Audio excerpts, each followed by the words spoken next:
यहाँ स्वागत है दैनिक भास्कर के नेताजी न्यूज़ रूम में। धन्यवाद। और ये पहली बार इस तरह का प्रोग्राम हम लोग कर रहे हैं और इसके लिए हमने पूरे प्रदेश भर से सवाल बुलवाए थे। तो आश्चर्यजनक रूप से 13,421 सवाल आए हैं, जिसको हम लोग को देखने में कम से कम 7-8 घंटे लग गए और उसके सवाल निकालने में। फिर इन सबको कल रात में इमीडिएट कई लोगों को कल फ़ोन किया तो सब बहुत तेज़ी से भागते भागते यहाँ पर आए।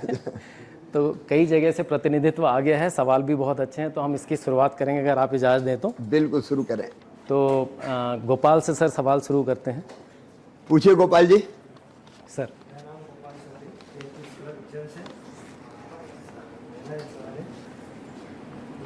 आप दर्शन शास्त्री चारवाक दर्शन सुख से जीने के लिए कर्ज लेने को भी सही ठहराता है। विपक्ष आपकी सरकार पर आरोप लगाता है कि सरकार कर्ज के नाम पर। चारवाक ने एक बड़ा अच्छा श्लोक कहा, यावत जीवेत सुखम जीवेत ऋणम कृत्वा घृतम पीवेत भस्मीभूतस्य देहस्य पुनर्जन्म कुतो। जब तक जियो सुख से जियो, उधार लेके भी घी पियो, ये शरीर माटी में मिल जाने वाला है, पुनर्जन्म कुछ नहीं होता। वो हमारे जड़वादी विचारक थे। लेकिन भारत अपना ऐसा देश है कि ऐसे विचारक को भी सूली पे नहीं चढ़ाया अपने देश में। ये कहा कि इन्हें एक नया विचार दिया, इसलिए ये भी महर्षि है, महर्षि चारवाक। लेकिन जहां तक आपके प्रश्न का सवाल है, देखो कोई भी राज्य सरकार मनमाना कर्जा नहीं ले सकती कि मेरे मर्जी में आया और मैं कितना भी कर्ज कहीं से उठा लूं।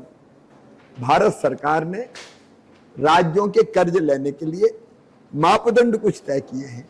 जैसे जीएसडीपी, अपना जो सकल घरेलू उत्पाद है उसके 3% तक कोई राज्य कर्जा ले सकता है। उससे ज्यादा कोई कर्जा ले नहीं सकता। ऐसा नहीं कि शिवराज के मन में आया कि मुझे चाहिए 50,000 करोड़ रुपए और मैं कहीं से उठा लाऊं और कोई दे दे और कोई इजाजत दे दी, नहीं होता। उसकी बाकायदा नियम है, मापदंड है। तो मध्य प्रदेश सरकार ने जो कर्जा लिया है वो मापदंडों के अनुरूप ही लिया है। मध्य प्रदेश से कई गुना ज्यादा कर्जा दूसरे राज्यों पर है। जैसे मैंने बताया, सकल घरेलू उत्पाद ये पहले था 71,000 करोड़ अपना, अब हम बढ़ा के अपनी अर्थव्यवस्था को इतने आगे ले गए कि 15 लाख करोड़ हमारा अब सकल घरेलू उत्पाद का मतलब है कि ओवरऑल इतना अनाज पैदा हो रहा है, इतना इंडस्ट्रीज अपना उत्पादन कर रही है, इतना पैसा सर्विस सेक्टर से आ रहा है। ये कुल मिला के इसका जोड़ उसको कहते हैं सकल घरेलू उत्पाद।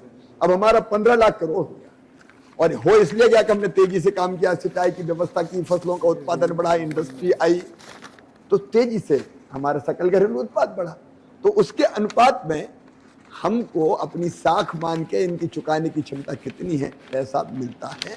और ये हर प्रगतिशील देश में दुनिया में कहीं भी चले जाए, प्रगति विकास विशेषकर अधोसंरचना के निर्माण के लिए पैसा लेते हैं और पैसा चुकाते हैं। तो हमने ज्यादा नहीं लिया, जो मापदंड है उससे कम ही लिया है, और उस पैसे को लेके हमने घी नहीं पिया। आप देखेंगे पूरे मध्य प्रदेश में चारों तरफ आप बनते हुए रोड देख रहे होंगे। ऐसे रोड पहले कभी थे क्या? पूरब पश्चिम उत्तर दक्षिण कहीं चले जाओ, हाईवेज, अलग अलग ग्रामीण सड़कें, शहर की सड़कें, कल ही में इंदौर में या मेट्रो रेल, अभी कल परसों भोपाल में मेट्रो रेल का ट्रायल रन होने वाला है। सीएम राज स्कूल बन रहे हैं, मेडिकल कॉलेज खुल रहे हैं, हमारे पावर प्लांट खड़े हो रहे हैं, नदियों पे हम बांध बना रहे हैं, सोलर पावर प्लांट लग रहे हैं। तो इस पैसे का उपयोग हम मध्य प्रदेश की अधोसंरचना ठीक करने में लगा रहे हैं, और ये जरूरी है, तब तो प्रदेश आगे बढ़ेगा अपना। इसलिए जो भी पैसा लिया है वो हमने राज्य की प्रगति और विकास के लिए दिया और चुकाते हैं। ऐसा तो है नहीं कि हम लेते जा रहे हैं और चुकाएगा कोई दूसरा, हर साल उसको चुकाना पड़ता है। और इसलिए जब और कोई विपक्ष को और कोई आरोप नहीं मिलता तो वो कहते कर्जा ले लिया।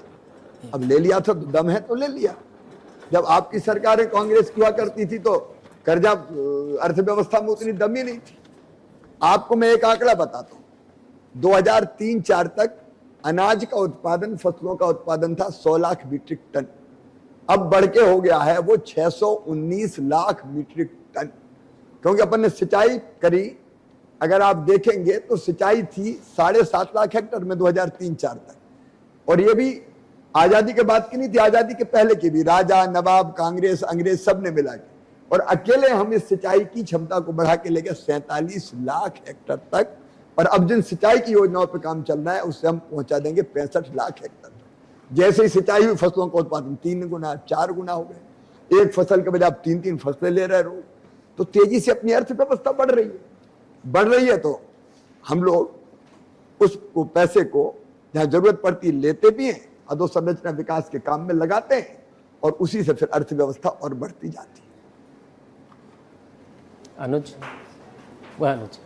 नमस्कार मामा जी, मेरा नाम अनुज नायक है और मैं एक सीए छात्र हूँ, मैं इंदौर से आया हूँ। मेरा आपसे प्रश्न है कि आप करीब 4 काल से हमारे मध्य प्रदेश के मुख्यमंत्री हैं और आपका हमेशा यही दावा रहता है कि मध्य प्रदेश अब एक विकसित राज्य की श्रेणी में आ गया है। लेकिन हम देखते हैं कि जिस प्रकार की आपने अभी घोषणाएं की चुनाव से कुछ ही समय पूर्व, चाहे वह महिलाओं के लिए हों, चाहे वह कर्मचारी वर्ग के लिए हों, किसान वर्ग के लिए हों, तो ये क्यों आवश्यकता आ पड़ी जब हम विकसित राज्य हैं, लेकिन उसके बावजूद भी हमें डीबीटी के माध्यम से हम डायरेक्ट पैसे भेजने पड़ रहे हैं, वो भी चुनाव के एंड वक्त। एक तो हम विकसित राज्य कैसे बने उसकी कहानी बताता हूँ। मध्य प्रदेश की पर कैपिटा इनकम प्रति व्यक्ति आय 2003-04 तक कितनी थी? 11,000 रुपया। अब बढ़ के एवरेज आय हो गई है साल भर में 1,40,000 रुपया, क्योंकि हम विकसित बने। जीएसडीपी का मैंने बताया आपको कि कितनी थी और कितनी हो गई।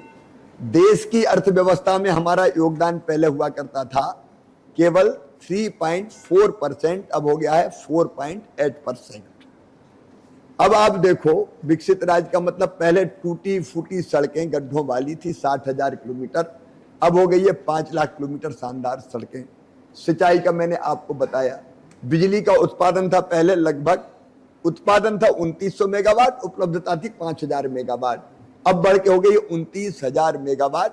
और अब जिन प्लांट पे हम काम कर रहे हैं 38,000 मेगावाट तक हम उसको ले जाने का काम कर रहे हैं। फ्लोटिंग पावर प्लांट लग रहे हैं अपने। ओमकारेश्वर में पानी की सतह पे हम सोलर पैनल बिछा के और सूरज से बिजली पैदा करेंगे। हमारी जमीन भी नहीं लगेगी सोलर पैनल बिछाने में, और पानी भी भाप बन के नहीं उड़ेगा। आम के आम और गुठलियों के दाम।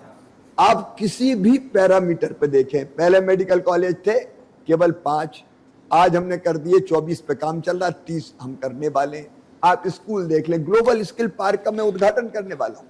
World class global skill park Singapore के सहयोग से हमने बनाया है। तो किसी भी पैरामीटर पर देख लो, अधोसंरचना का विकास हो, सीएम राइज स्कूल बना रहे हैं, गरीब बच्चे भी प्राइवेट स्कूल से बेहतर स्कूलों में पढ़े उसके लिए। तो हमने जो प्रगति की है वो आश्चर्यजनक है, और इसलिए कई चीजों में मध्य प्रदेश नंबर 1। हम स्वच्छता में नंबर 1, स्मार्ट सिटी प्रोजेक्ट में अभी मध्य प्रदेश नंबर 1 आया, प्रधानमंत्री ग्रामीण सड़कों में मध्य प्रदेश नंबर 1 है, प्रधानमंत्री आवास योजना में मध्य प्रदेश नंबर 1 है, प्रधानमंत्री मातृ वंदना योजना मध्य प्रदेश नंबर 1 है, दर्जनों स्कीमों में मध्य प्रदेश 1 है। आज हम पिछड़े और बीमारू नहीं रहे, हम विकसित राज्यों की पांत में सम्मिलित हो गए। दूसरा सवाल आपने पूछा, मेरा गला खराब इसलिए एक घूंट चाय पीता जा रहा हूं। दूसरा सवाल पूछा कि आपने डायरेक्ट पैसा डाल दिया। देखो भाई, वेलफेयर स्टेट, कल्याणकारी राज्य में समाज का वो वर्ग जो विकास में पीछे और नीचे रह गया है, उसको कुछ विशेष सहायताएं देने का भाव रहता है। आप देखिए, एक बात देखिए, धरती के संसाधनों पे सबका हक है कि नहीं? भगवान ने पानी सबके लिए बनाया, हवा सबके लिए बनाई, जमीन सबके लिए बनाई, जंगल सबके, खदानें सबकी, ये सबके पास तो नहीं है। तो जिनके पास नहीं है उनका भी तो कोई हक है, उनका भी तो कोई हक है।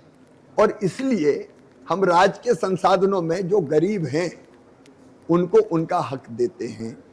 जैसे लाडली बहना योजना, अब ये आपको लग रहा चुनाव, मैं बना 2005 के अंत में मुख्यमंत्री, मैंने बनाई लाडली लक्ष्मी योजना। लाडली लक्ष्मी मैंने क्यों बनाई? इसलिए कि बेटा और बेटी के जन्म में बहुत अंतर था, सेक्स रेशियो इसको अंग्रेजी में कहते हैं। बेटे ज्यादा पैदा हो रहे थे, बेटियां कम पैदा हो रही थी। 1000 बेटों पर 912 बेटियां पैदा हो रही थी। और ये जब स्थिति देखता था तो मेरे मन में बहुत तकलीफ होती थी, बेटियां कोख में मारी जा रही थी। कुछ लोगों ने कोक को कत्ल खाना बना दिया था कि बेटी है तो आने मत दो, दुनिया में आने की पहली बात। तो मुझे लगा कि बेटा और बेटी बराबर जन्म ले, 10-15 मिनट रुक जाना, इसके लिए बेटी को बोझ नहीं, 10-15 मिनट में बेटी को वरदान बनाना पड़ेगा। और इसलिए मुझे लगा कि बेटी के लिए कुछ विशेष करना चाहिए। ये बात सही है कि मैंने तय किया कि बेटी पैदा होगी तो 30,000 रुपए के बचत पत्र खरीद के बिटिया के नाम पे जमा करेंगे और उसको पढ़ाई से जोड़ा के 5वीं पास करके 6वीं में जाएगी तो 2,000, 8वीं पास करके 9वीं में जाएगी तो 4,000, 11वीं 12वीं में 6,000, कॉलेज में 12,500, कॉलेज पास करेगी तो 12,500। मैंने पढ़ाई से जोड़ दिया ताकि बेटियों को पढ़ाई। अब इसको कोई कह सकता है कि फ्री में बांट रहे हो, हाँ बांट रहा हूं क्योंकि ये जरूरी है। और उसके कारण अंतर क्या पड़ा, 912 बेटियों के बजाय अब 956 बेटियां 1,000 बेटों पे जन्म ले रही है लाडली लक्ष्मी योजना के कारण। अगर इसको कोई कहे कि फ्री में बांटना है तो मैं बांटूंगा, क्योंकि मुझे बेटा और बेटी बराबर जन्म लेने वाले चाहिए। हम बेटी की शादी करते हैं, क्यों करते हैं? इसलिए कि कई बार इसलिए बेटी नहीं आने देते कि यार कौन शादी के चक्कर में पड़े, दहेज का इंतजाम कौन करे, तो मामा कर रहा है, उसमें क्या दिक्कत है, मैं तो करूँ, बेटी को आने दो। हम शादी भी करेंगे, लाडली लक्ष्मी भी बनाएंगे, पढ़ाई लिखाई की व्यवस्था भी करेंगे। हम इतनी चीजें मैं योजना गिनाऊंगा तो बहुत देर हो जाएगी। अब लाडली बहना क्यों, उसके पीछे का आप मेरा सोच देखिए। एक बात हमको स्वीकार करना पड़ेगी कि आधी आबादी को पूरा न्याय ये जो पुरुष प्रधान समाज है इसने नहीं दिया। आज भी बहनें अभाव में जीती है, गरीब बहनें विशेषकर। अगर 1,000-2,000 रुपया की जरूरत भी पड़ जाए तो हाथ फैलाने पड़ते हैं, पैसा नहीं मिलता। बेटा बेटी कुछ मांग ले, किताब दिला दो, कपड़े दिला दो, खिलौने दिला दो, मजबूर हो जाती है। मैंने 2017 में एक योजना बनाई थी, आहार अनुदान योजना, और ये योजना मैंने बनाई थी बेगा, भारिया और सहरिया बहनों की जो अत्यंत पिछड़ी जनजाति में आते हैं। उनको मैं देता था खाते में 1,000 रुपया डीबीटी के जरिए। 1,000 रुपया डालने के, और आहार अनुदान का मतलब क्या, इसलिए कि खाने ठीक से मिल जाए बच्चों को भी। तो सरकार क्या योजना बनाती, रेडी टू ईट दे दो और चिक्की दे दो और फलाना बांट दो। मैंने कहा कुछ मत करो, माँ के खाते में पैसा दे दो। माँ के खाते में पैसा दोगे तो माँ कभी दुरुपयोग नहीं करेगी, बच्चे को खिलाएगी। और उस योजना का जब मैंने इम्पैक्ट असेसमेंट करवाया तो आश्चर्यजनक रूप से जिन परिवारों में पैसा गया था वह पोषण का स्तर सुधर गया, क्योंकि माँ ने सबसे पहले चिंता की, बच्चों की दाल लाई, सब्जी लाई, दूध लेके आई। इससे मेरा उत्साह बढ़ा और मुझे लगा कि बहन अभावग्रस्त ना रहे, और बहन के पास पैसा अगर जाएगा तो पैसे का परिवार के हित में सदुपयोग करेगी। तब मेरे दिमाग में आया कि केवल भारिया, बेगा, शहरिया नहीं, बाकी बहनों के खाते में भी शिवराज पैसे डाल, और इसलिए हमने लाडली बहना योजना बनाई।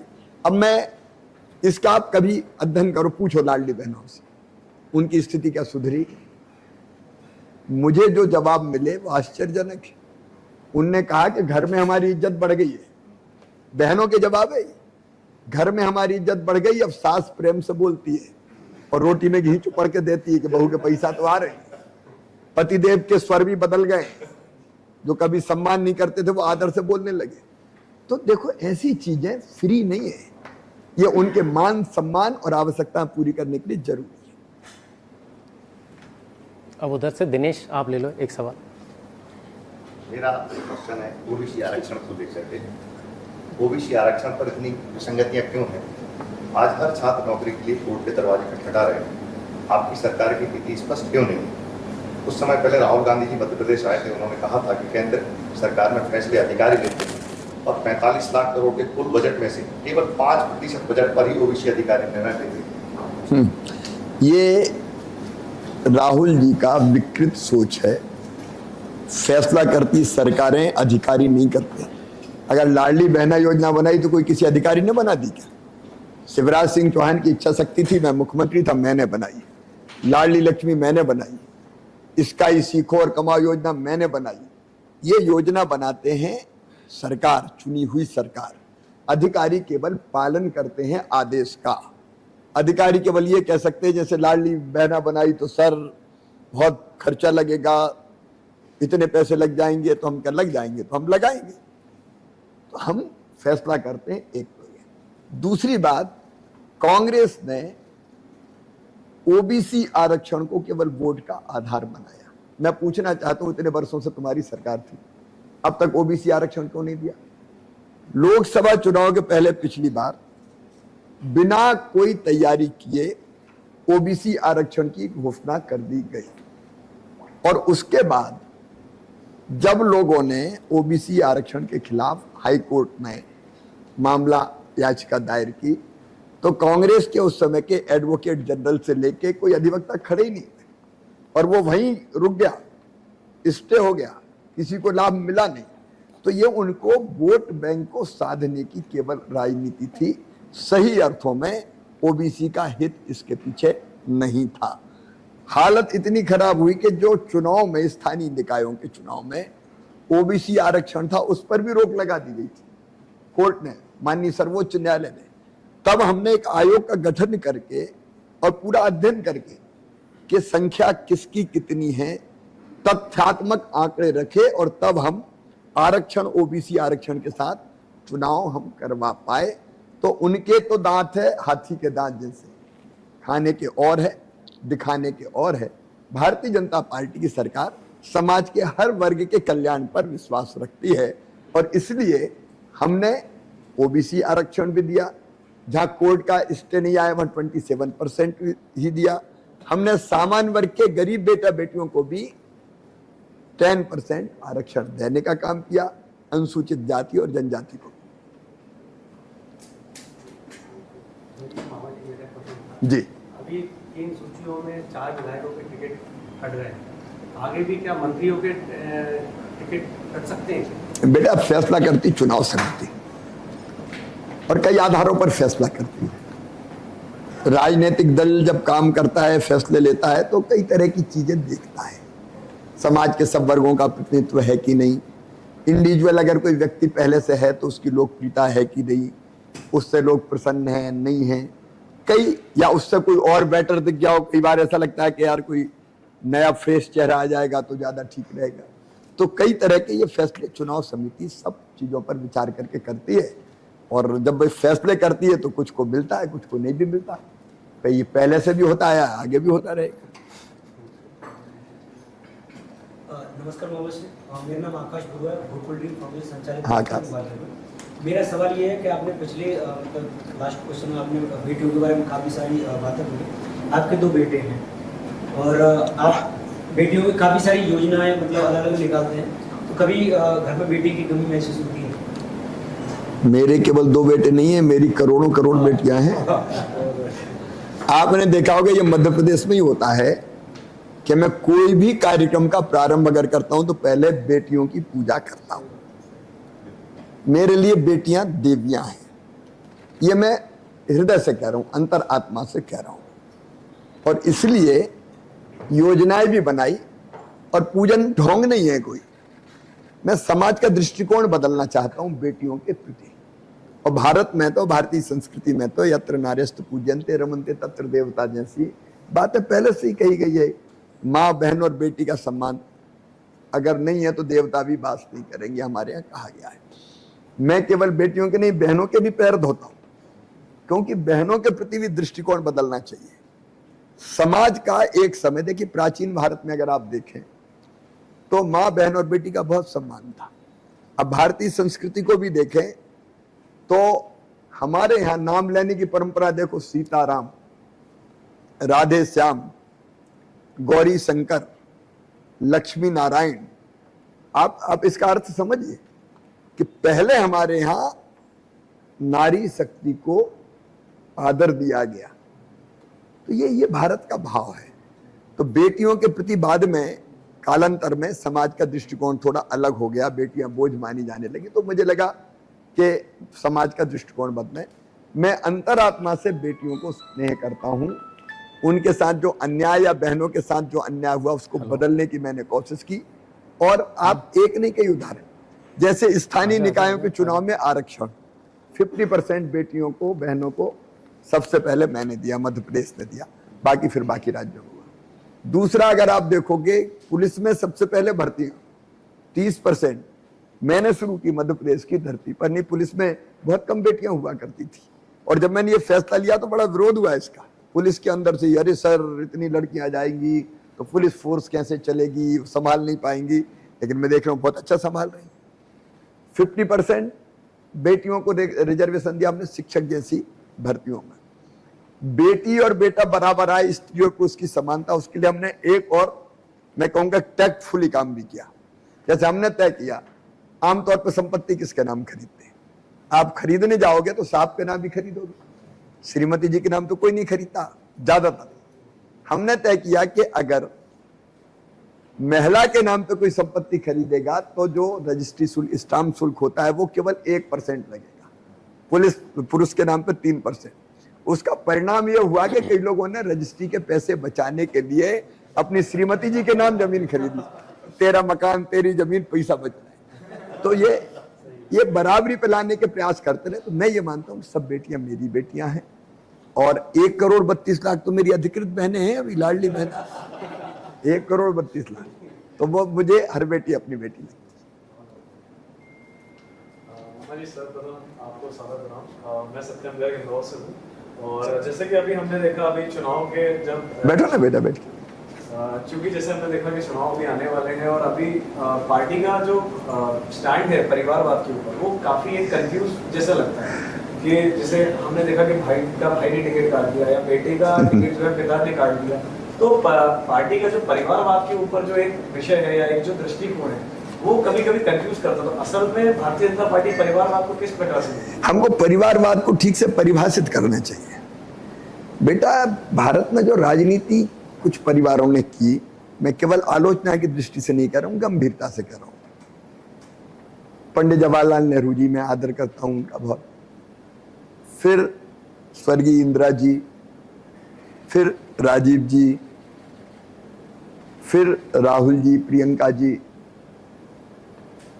सही अर्थों में पूरी पार्टी उनके हाथों में है। यह है परिवारवाद, एक के बाद एक आप बनते चले हैं।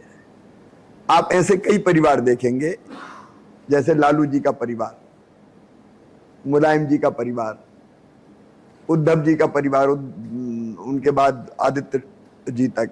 अब कई ये देखिए एक तरह से वंशवाद है कि हम अपने परिवार के अलावा किसी को पनपने नहीं देंगे, हम ही रूल करेंगे।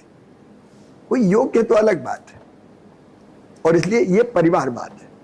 लेकिन परिवार में अगर कोई बहुत योग्य है और एक के अलावा दूसरा भी हो सकता है तो उसको कभी टिकट मिलना ही नहीं चाहिए, वो परिवारवाद नहीं है।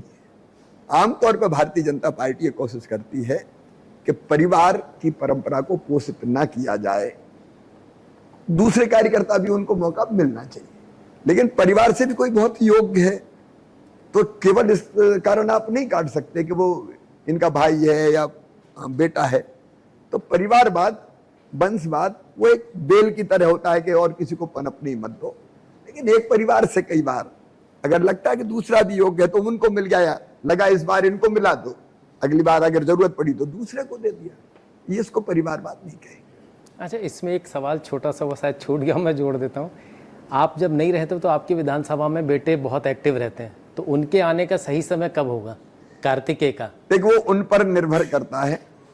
मेरा काम उनको संस्कार देना है, और मैंने यही कहा है कि उद्देश्यपूर्ण जीवन जीना है, सही रास्ते पर चलना है। और चूंकि बात निकल आई, मुझे ये कहते हुए गर्व है कि मैं इतने वर्षों से प्रदेश के मुख्यमंत्री के पद पर रहा हूं। कई बार परिवार ही समस्याएं खड़ी कर देता है, लेकिन मुझे गर्व है कहते हुए कि लाइन से दाएं बाएं कोई नहीं हुआ, और अभी भी उनकी कोई इच्छा नहीं है। इतना है कि मैं नहीं जा पाता क्योंकि मुझे पूरा प्रदेश घूमना है। तो कई बार वो जाते हैं और देखते हैं।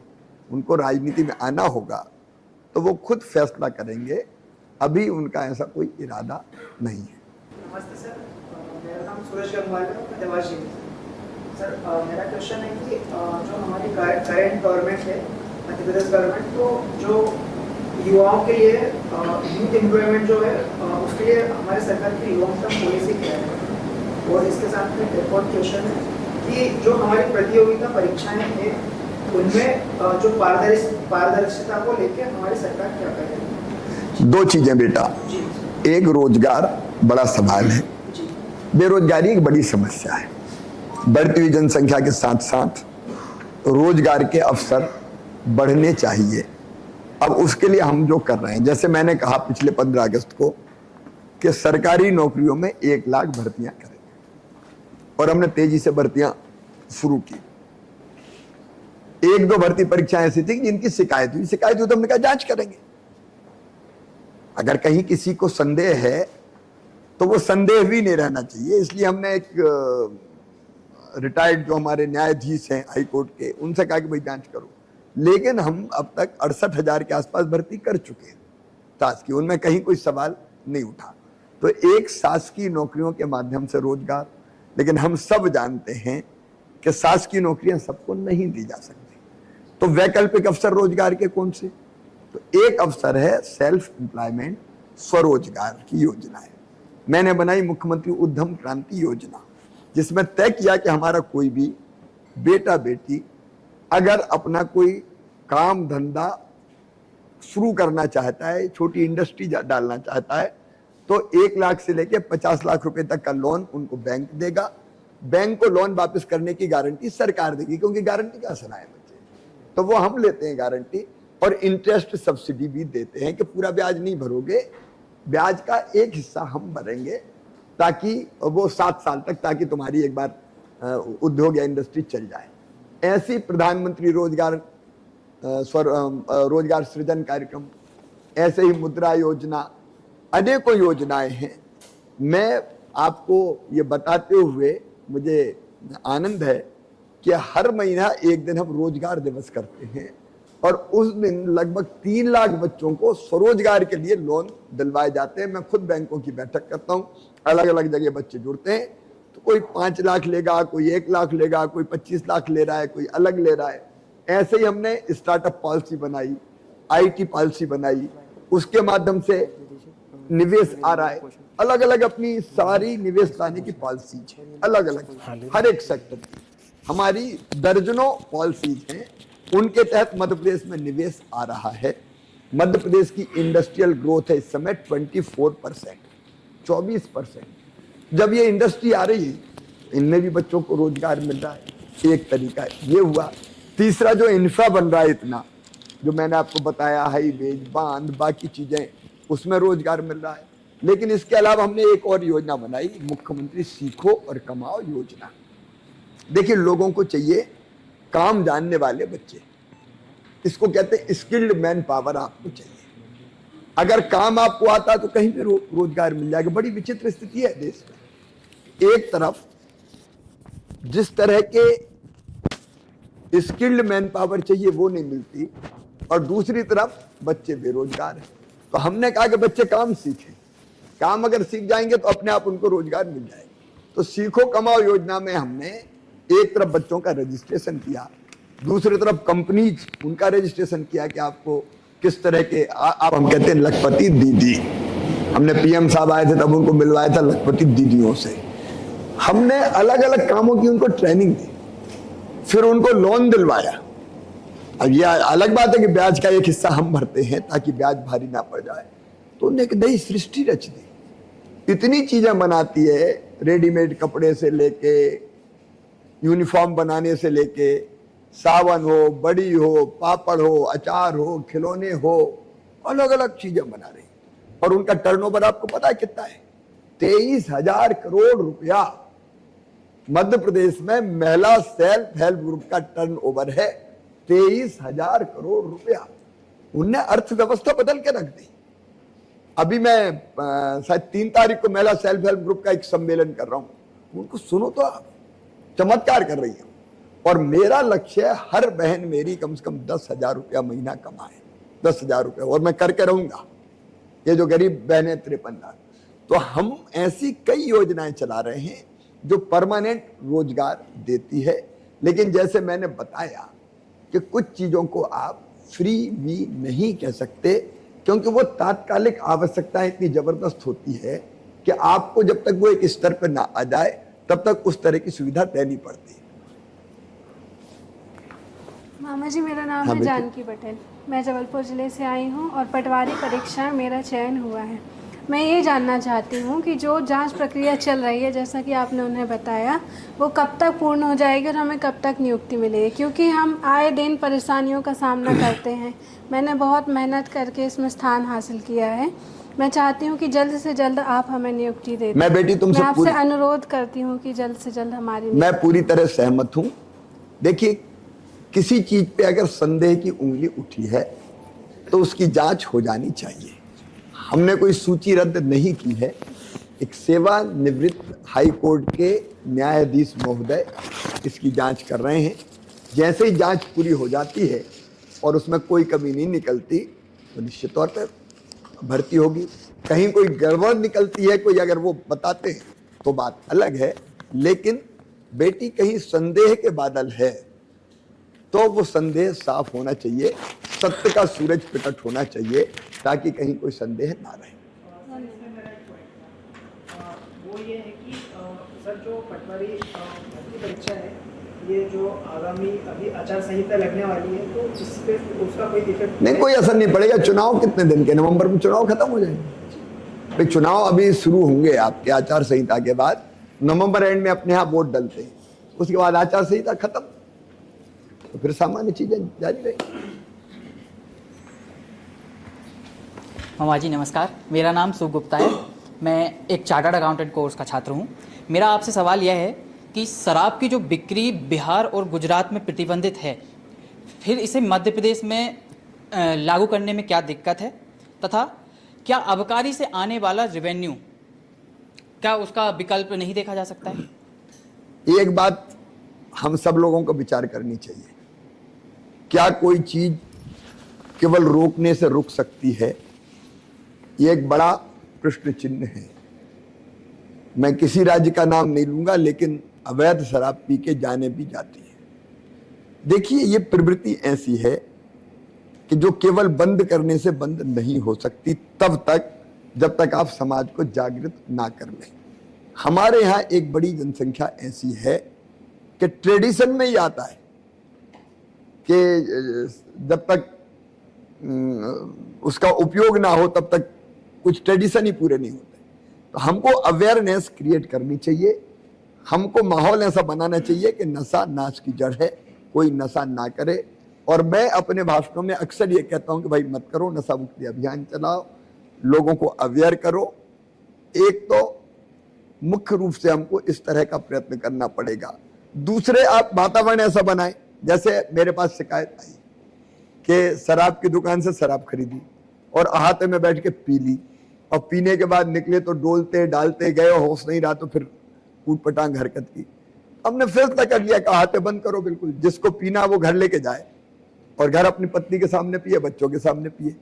अब आधा तो इसी में लोग घबरा जाएंगे। तो कुछ नीतियां हम ऐसी बनाए कि जिससे नशा, और नशा केवल शराब नहीं बेटा, सफेद पुड़िया अलग अलग नामों से जानते हैं, वो भी एक इतनी सफेद पाउडर, कोई मुझे नाम अभी ध्यान नहीं आ रहा। हम लोग अभियान चला रहे हैं कि हमारी एक पीढ़ी को खोखला कर रहा है। कस्बों तक कई तरह के लोग पहुंचाने की कोशिश करते हैं। तो नशे के बारे में सबसे बड़ी चीज अवेयरनेस कैंपेन, उसकी बुराइयां हम बताएं। नंबर 1, नशे का कारोबार करने वाले अपराधियों को ध्वस्त कर दें, एकदम कुचल दें। उसका दूसरा तरीका यह है, उस कारोबार में लगे हुए लोगों को कड़ी सजा मिले, उसका हम प्रयास करें।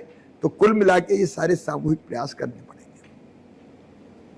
हाँ बेटा।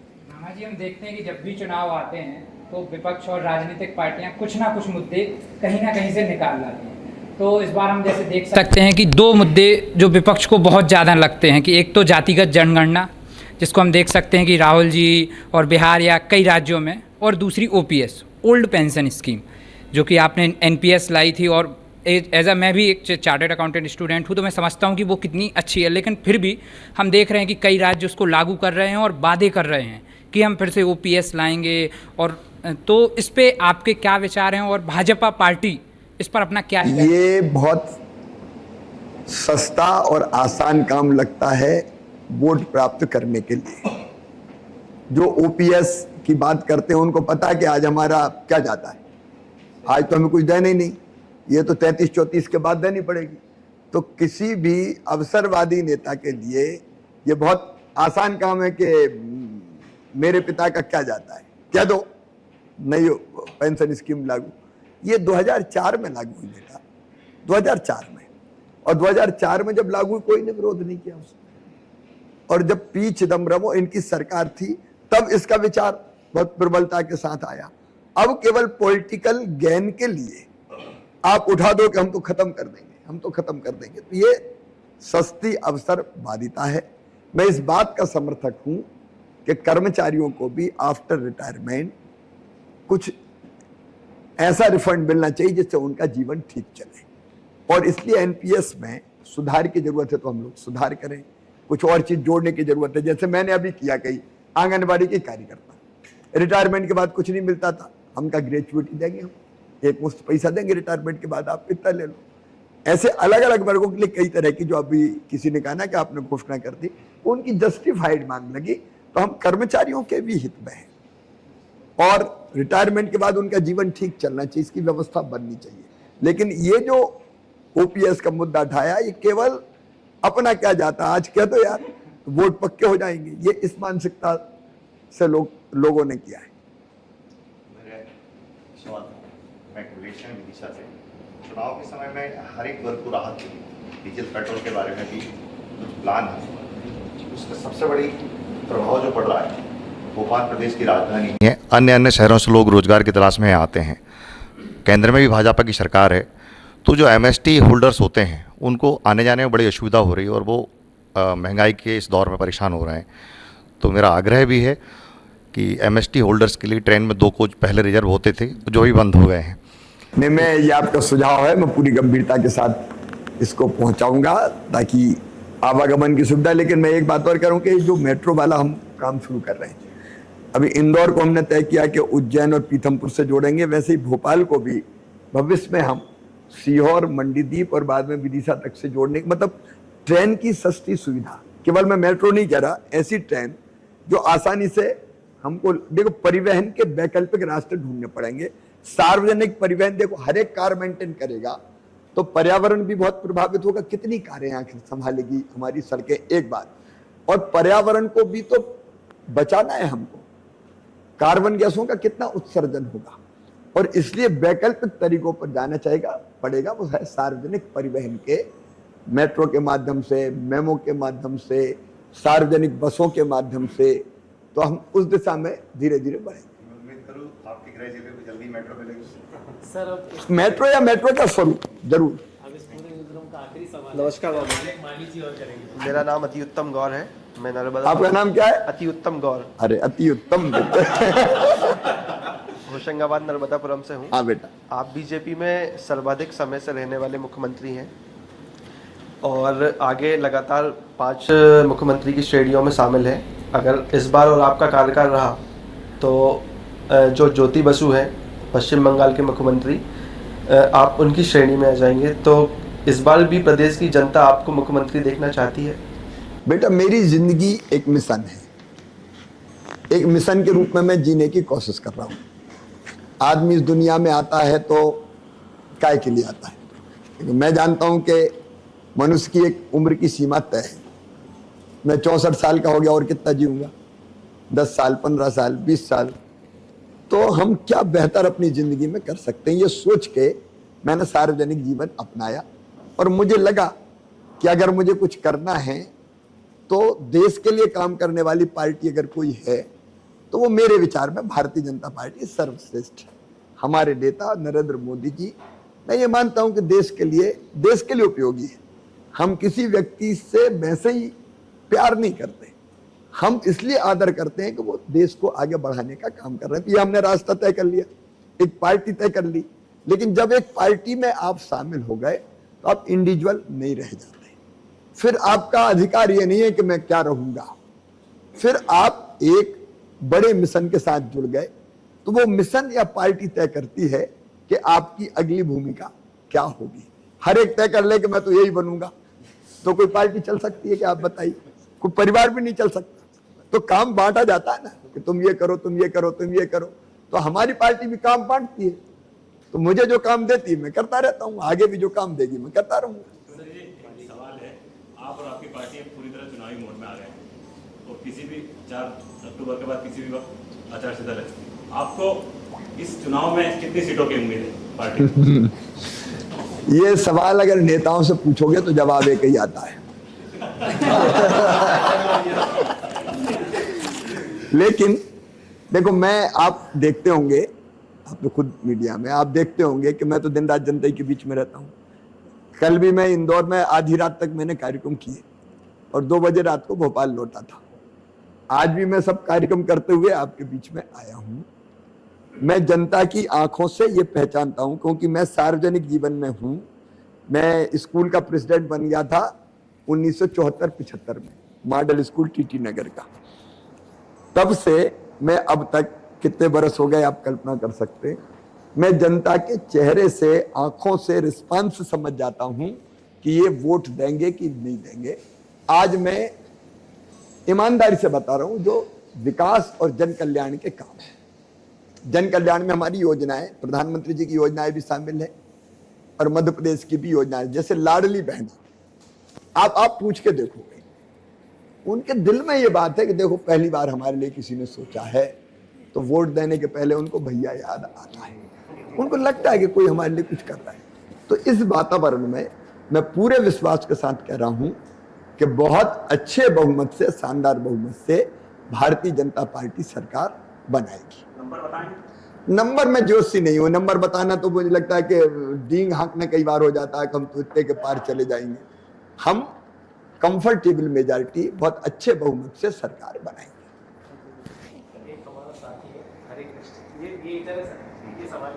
हरे कृष्ण।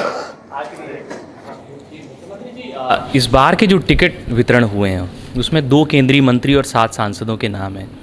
तो 29 सांसद और हैं अभी राज्यसभा और लोकसभा के मिलाकर। क्या इनमें से भी किसी और को टिकट दिया जा सकता है? 2 केंद्रीय मंत्री और भी हैं, क्या वो भी चुनावी मैदान में होंगे? दिया भी जा सकता है।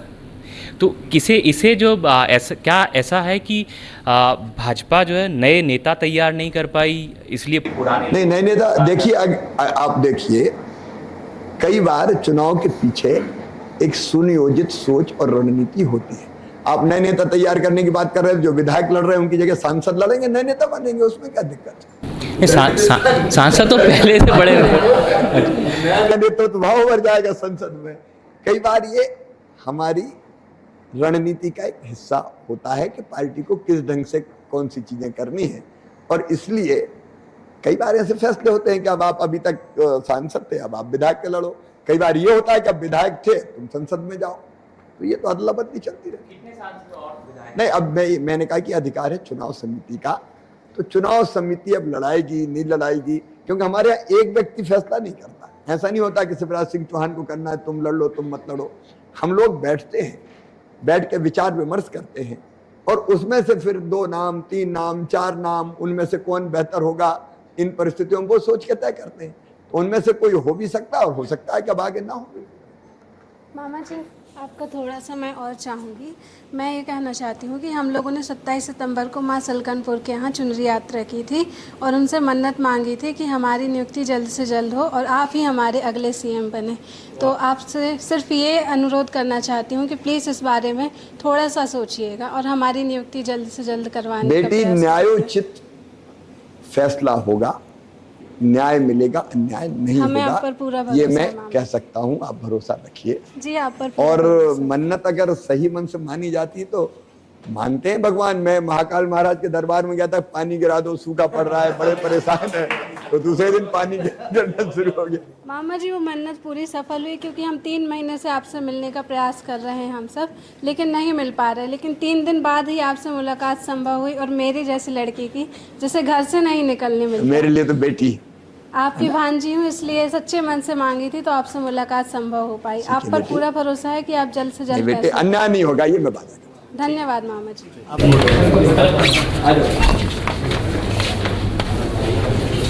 सब अपने परिवार के साथ।